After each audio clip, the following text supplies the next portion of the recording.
So the next guy I want to talk about is Terry McLaurin. There's no doubt that he is capable of being a true #1 wide receiver, and he's shown that. Now, he is going to be 27 years old by the time the season starts. He had two 1,000-yard seasons under his belt. He even had close to 1,000 yards his rookie year as well. But now going into his age 27 season, now are you hopeful that he gets a quarterback, that could elevate him to his potential elite status? Or are you taking advantage of the window and, maybe taking what you can get and potentially getting a serious haul back for him? Now, me personally, I think he is expendable. What? And the reason why is I just don't want to wait and see who that quarterback is going to be, right? I understand that most likely whoever he gets is going to be an upgrade. I get that, but I don't want to wait and see. I'm okay moving McLaurin right now, potentially adding on another piece or two, maybe a couple picks, for a younger wide receiver who has proven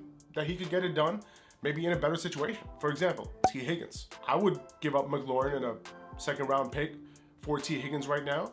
That kind of gives you a baseline of what I value him at. If you have Terry McLaurin, you're hopeful right now, but I want to turn that hope into legitimacy. I want to turn that hope into getting a wide receiver who's younger, potentially better, has a higher ceiling. Someone like T. Higgins can fit the bill.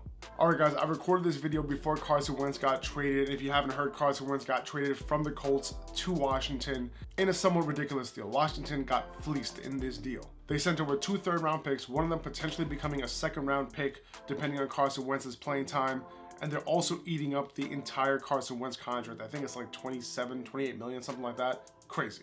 Anyway, I'm glad McLaurin got someone who can make him viable as a solid wide receiver too this year. I think he's definitely going to be more consistent than he was with Taylor Heineke. We just saw Carson Wentz being able to sustain Michael Pittman as a solid wide receiver too all year long last year. 26% target share, very solid season.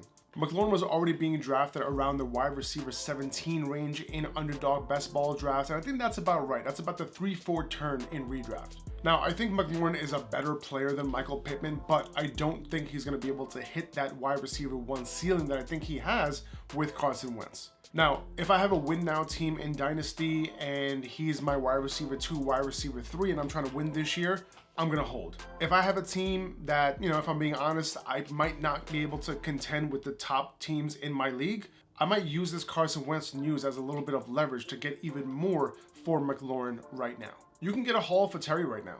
McLaurin has proved that he can be a team's wide receiver 1, but how long are we going to wait until we see that ceiling? Is he going to turn into an Allen Robinson type player where his potential hasn't been reached and honestly might not be reached for the entirety of his career?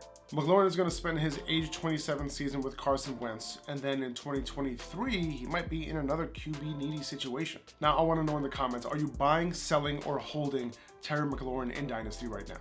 All right, guys, that's all I got for the Dynasty Dilemmas. Thank you so much for watching. Please subscribe. That would help me out a lot. Please like the video, and I'll see you next time.